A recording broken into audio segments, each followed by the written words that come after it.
सभी को praise the Lord, जय मसीह की। कैसे हैं आप सब? मैं प्रभु का धन्यवाद करती हूँ इस समय के लिए जो प्रभु ने आज मेरे जीवन में दिया कि मैं एक और बार प्रभु के वचन को, प्रभु की वाणी को आप सबके साथ शेयर करने वाली हो सकी।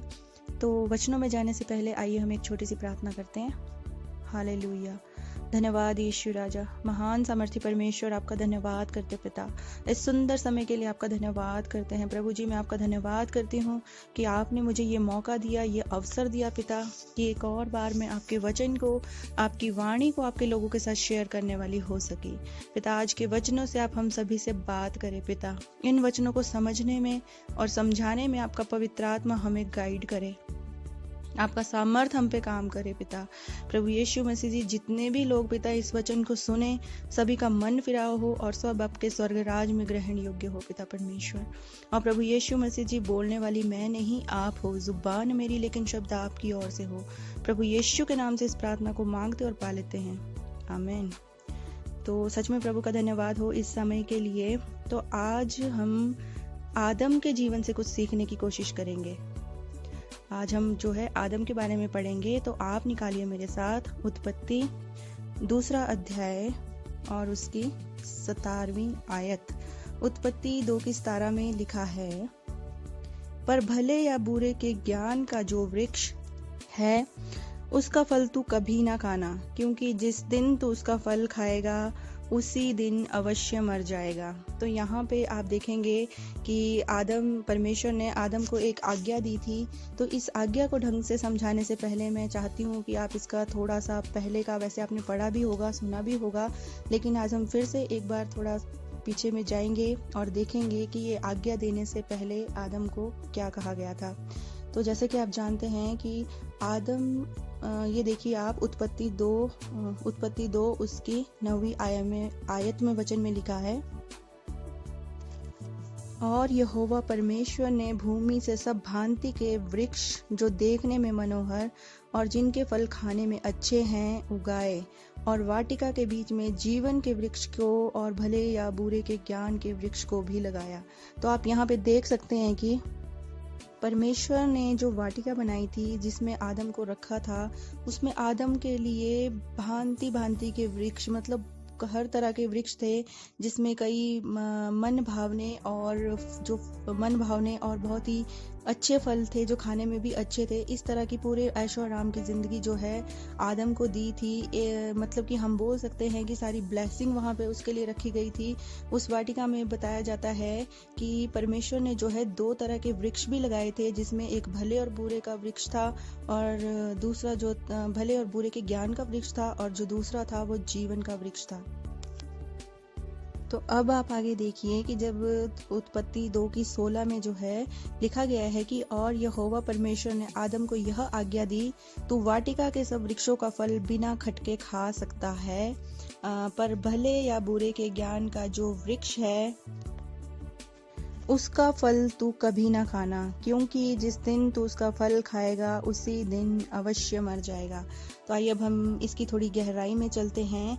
ये जो अदन की वाटिका थी, मतलब कि एक तरह से एक ऐशो आराम की जिंदगी जिसको हम बोल सकते हैं, जिसमें परमेश्वर ने आदम को कहा था कि सब कुछ तेरे लिए है, सारी आशीषें तेरे लिए, तू जो चाहे वो कर, लेकिन आया ना, पर सिर्फ एक आज्ञा दी गई थी उसको कि तू क्या करियो, भले और बुरे के ज्ञान का जो वृक्ष है उसके फल को कभी ना खाना, नहीं तो क्या होगा, नहीं क्यों मना किया था, क्योंकि जिस दिन तू उसका फल खाएगा उस दिन अवश्य मर जाएगा। तो आप इस चीज पे ध्यान दीजिए कि ये जो 2 वृक्ष थे, भले और बुरे के ज्ञान का वृक्ष और दूसरा जीवन का वृक्ष, ये जो वृक्ष थे ये सिर्फ वृक्ष नहीं थे, ये 2 तरह के जीवन थे जो आदम के आगे रखे गए थे, जिसमें से एक जीवन था भले और बुरे के ज्ञान का और एक जीवन था जीवन का वृक्ष, है ना। तो ये भले और बुरे का ज्ञान का वृक्ष कौन सा था, इसका मतलब क्या था? जो भले और बुरे ज्ञान का वृक्ष था, ये एक ऐसा जीवन था जो इंडिपेंडेंट जीवन जिसको हम बोल सकते हैं, स्वतंत्रता जिसको हम बोल सकते हैं, जिसको परमेश्वर नहीं चाहता था कि आदम खाए, है ना। इस वृक्ष में क्या था, परमेश्वर नहीं चाहता था कि आदम ये खाए, इसलिए परमेश्वर ने पहले ही बोल दिया था कि तू इस वृक्ष के फल को मत खाना। क्यों? क्योंकि परमेश्वर जानता था कि अगर ये इस फल को खाएगा तो ये समझदार हो जाएगा, इसको समझ आ जाएगी, अक्ल आ जाएगी, ये इंडिपेंडेंट हो जाएगा और ये क्या होगा, खुदा से दूर हो जाएगा। अब आप बताइए इसमें बुरा क्या था? अगर इंसान को समझ आ रही है ना, हम यही सोचते हैं ना कि वो तो अच्छी बात है, हमें अच्छे बुरे का पता लग रहा है, लेकिन ये अच्छी बात नहीं थी, क्योंकि जो दूसरा वृक्ष था वो जीवन का वृक्ष था। एक ऐसा जीवन जो परमेश्वर की अगुवाई में चलने वाला जीवन था, जो अनंत काल का जीवन था, जिसमें हमारे पास सारे ऐशो आराम थे, हमें कुछ करने की जरूरत नहीं थी, सारी ब्लेसिंग हमारे पास थी, कोई परेशानी नहीं थी, कोई दुख नहीं था, कोई पाप हमारे जीवन में नहीं था, बिल्कुल एक निष्पाप जीवन था वो जो जीवन का वृक्ष था। लेकिन आदम ने क्या किया? आदम ने उस भले और बुरे के ज्ञान के वृक्ष का जो फल था उसको चुना, मतलब परमेश्वर की जो आज्ञा थी उसको बहुत लाइटली लिया, सीरियसली नहीं लिया, और वही काम किया जिस चीज़ के लिए परमेश्वर ने जो है मना किया था। आज हम लोग भी सेम ऐसा ही करते हैं, हम उन्हीं कामों को करते हैं जिस चीज़ के लिए परमेश्वर हमें मना करते हैं। अगर आज इंसान को भी यही लगता है, हमें ऐसा क्यों लगता है? क्योंकि हमने भी वो भले और बुरे के ज्ञान का जो वृक्ष है ना उसका फल खाया है, जिसकी वजह से हमारी सोच ऐसी हो गई है। हमें लगता है कि हम अपना अच्छा बुरा समझ सकते हैं, हमें नॉलेज है, हमें पता है कि क्या हमारे लिए अच्छा है, क्या हमारे लिए बुरा है। हम उस हिसाब से अपने जीवन जीते हैं, क्योंकि हम इंडिपेंडेंट हो गए, हम परमेश्वर पे निर्भर नहीं है। हमने अपनी इच्छाओं को, अपने कामों को, अपने जीवन को परमेश्वर पे डिपेंड नहीं किया है, हमने अपने ऊपर डिपेंड किया है। हम अपने हिसाब से जीना चाहते हैं, अपने हिसाब से चलना चाहते हैं। क्यों? क्योंकि हमें लगता है कि हम समझदार हैं, हमें लगता है कि हम डिसीजन ले सकते हैं। लेकिन परमेश्वर ने उस समय भी यही कहा था कि तू उसके फल को कभी मत खाना। कभी मत कर मतलब समझते ना आपकी, कभी भी नहीं, कभी भी नहीं, मतलब उस चीज को खाना था। तो परमेश्वर की आज्ञा आज भी हमारे लिए ऐसी है। अगर उस समय आदम ने उस जीवन के वृक्ष को चुना होता, मतलब परमेश्वर की आज्ञा को माना होता, तो आज हम सब जो है किसी भी तरह की कष्ट या परेशानी में नहीं होते, कोई भी पाप हमारे अंदर नहीं होता, कोई भी दुख तकलीफ हमारे जीवन में नहीं होती। लेकिन परमेश्वर की आज्ञा का उल्लंघन करने की वजह से पूरा संसार, पूरी मानव जाति जो है, एक आदम और हवा के पाप की वजह से, सांप के बहकाए जाने की वजह से, जो उनके अंदर जो पाप आया वो पूरी मानव जाति में आ गया, पूरी सृष्टि में, पूरे संसार में वो पाप फैल गया, है ना। सिर्फ किस वजह से? परमेश्वर की आज्ञा ना मानने से। तो अगर एक्चुअल में आपको शॉर्ट में मैं बताऊं तो पाप है क्या? पाप के बारे में बहुत प्रचार किया जाता है, बहुत सी बातें बोली जाती है, और पाप बहुत सही तरीके से आप लोगों को मैं बता भी चुकी हूँ, एक एक शब्दों में भी बता चुकी हूँ कि किन किन चीज़ों को पाप बताया गया है।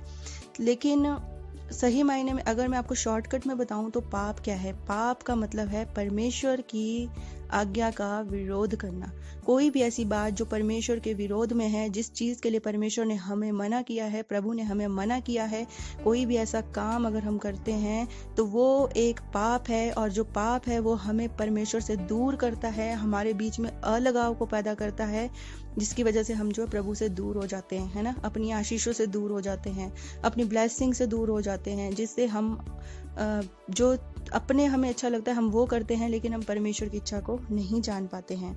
तो अब आप इस वचन में ध्यान से सुनिए। देखिए, जैसे मैं आपको बता चुकी हूँ कि जीवन का जो वृक्ष था ये एक ऐसा वृक्ष था, ये एक ऐसे जीवन को दर्शाता है जो टोटली परमेश्वर पे डिपेंड था, परमेश्वर पे डिपेंड था। एक ऐसी जिंदगी जो परमेश्वर की अगुवाई से चलती थी, प्रभु की इच्छा के अकॉर्डिंग चलती थी। एक ऐसी जिंदगी जिसमें हर काम, हर बात परमेश्वर से पूछ के हुआ करती थी। मतलब आप ये बोल सकते हैं कि हमारी एक ऐसी जिंदगी थी जिसके अंदर कोई पाप नहीं था, बिल्कुल निस्वार्थ जिसको बोलते हैं। एक ऐसी जिंदगी थी जिसका जो कंट्रोल है डायरेक्ट परमेश्वर के हाथ में था। परमेश्वर जैसे चाहता वैसे हमें चला सकता था और हम उसी तरह से अपना जीवन जी सकते थे। वो था वो जीवन का वृक्ष जो आदम ने उस समय नहीं चुना। उसने भले और बुरे के ज्ञान के वृक्ष को चुना, जिसकी वजह से हम सब जो है आज इंडिपेंडेंट हो गए हैं। हम अपने आप को बहुत ज़्यादा इंटेलिजेंट समझते हैं, परमेश्वर से दूर हो गए हैं। हमने अपने आप को प्रभु पर डिपेंड नहीं किया, बल्कि अपने ही ऊपर डिपेंड कर रखा है। अपनी इच्छाओं, अपनी लालसाओं को हम ज़्यादा अहमियत देते हैं। इसमें वचन में कहा गया है कि उसका फल तू कभी ना खाना। कभी ना खाना मतलब कभी भी नहीं खाना। क्यों? क्योंकि जिस दिन तू उसका फल खाएगा उसी दिन जो है अवश्य मर जाएगा। मेरा कहने का मतलब है कि जो उस समय परमेश्वर ने आज्ञा दी थी आदम को, आज भी वही आज्ञा हमारे ऊपर आज भी है। आज भी हमें परमेश्वर कहता है, हमें बताता है कि बेटा जिस काम को करने के लिए मैं तुझे मना कर रहा हूँ, तू उस काम को मत करना। आप देखिए, आदम के लिए परमेश्वर ने सारी सुख सुविधाएं दी थी, सब कुछ दे रखा था उसको, किसी चीज़ की कमी नहीं थी। सिर्फ एक आज्ञा थी कि तू ये काम मत करना। लेकिन आदम ने फिर भी वही काम किया जिस काम को परमेश्वर ने करने से मना की थी। आज हम लोग भी ऐसा ही करते हैं। आज हमारा भी यही हाल है कि परमेश्वर हमें सब कुछ देना चाहता है, सारी ब्लेसिंग देना चाहता है, सारे सुख सुविधा देना चाहता है, सब कुछ देना चाहता है, लेकिन फिर भी हम अपने मन की करते हैं। फिर भी हम वो करते हैं जो हमें सही लगता है। क्यों? क्योंकि हमने उस भले और बुरे के ज्ञान का वृक्ष का जो फल है वो खा के रखा है ना। हम अपने आप को सोचते हैं कि हम सही सोच सकते हैं, है ना, हम सही डिसीजन ले सकते हैं, हम उस परमेश्वर पर डिपेंड नहीं है। तो आपने पढ़ा होगा कि जो परमेश्वर जो है वो शाम के समय जो है आदम के साथ घूमने आया करते थे। आज भी परमेश्वर हमारे साथ रहना चाहते हैं, हमारे साथ घूमना फिरना चाहते हैं। परमेश्वर जो है हमसे प्रेम करता है। क्यों? क्योंकि हम उसकी संतान हैं, हमारी रचना उसने की है, हम उसके बनाए हुए हैं। लेकिन जिस तरह उस आदम ने परमेश्वर की इच्छा के विरुद्ध काम किया, परमेश्वर की आज्ञा को नहीं माना, परमेश्वर की आज्ञा को बहुत लाइटली लिया, हल्के में लिया, उसी तरह से आज भी जो लोग हैं, बहुत से लोग हैं जो ऐसा ही काम करते हैं। तो परमेश्वर हमें कहता है कि ये काम मत कर, वो काम मत कर, है ना। वचन में कहा है ना कि तू वो फल कभी मत खाना। तो यही बात हमारे ऊपर भी है। वो फल का मतलब है कि वो काम कभी मत करना, वो चीज़ें, वो बातें कभी मत करना जिसके लिए तुम्हें मना किया गया है, जिसके लिए मैं तुम्हें बार बार समझाता हूँ कि तुम पाप मत करना। मतलब व्यभिचार मत करना, झूठ मत बोलना, निंदा मत करना, वैर भाव मत करना, जलन मत करना, घमंड मत करना, लालच मत करना, ईर्ष्या मत करना। और भी बहुत सी ऐसी चीज़ें हैं जिसके लिए परमेश्वर हमें मना करता है, जैसे मूर्ति पूजा के लिए भी मना करता है ना। पर फिर भी हम क्या करते हैं, हम इन्हीं चीज़ों में फंसे रहते हैं।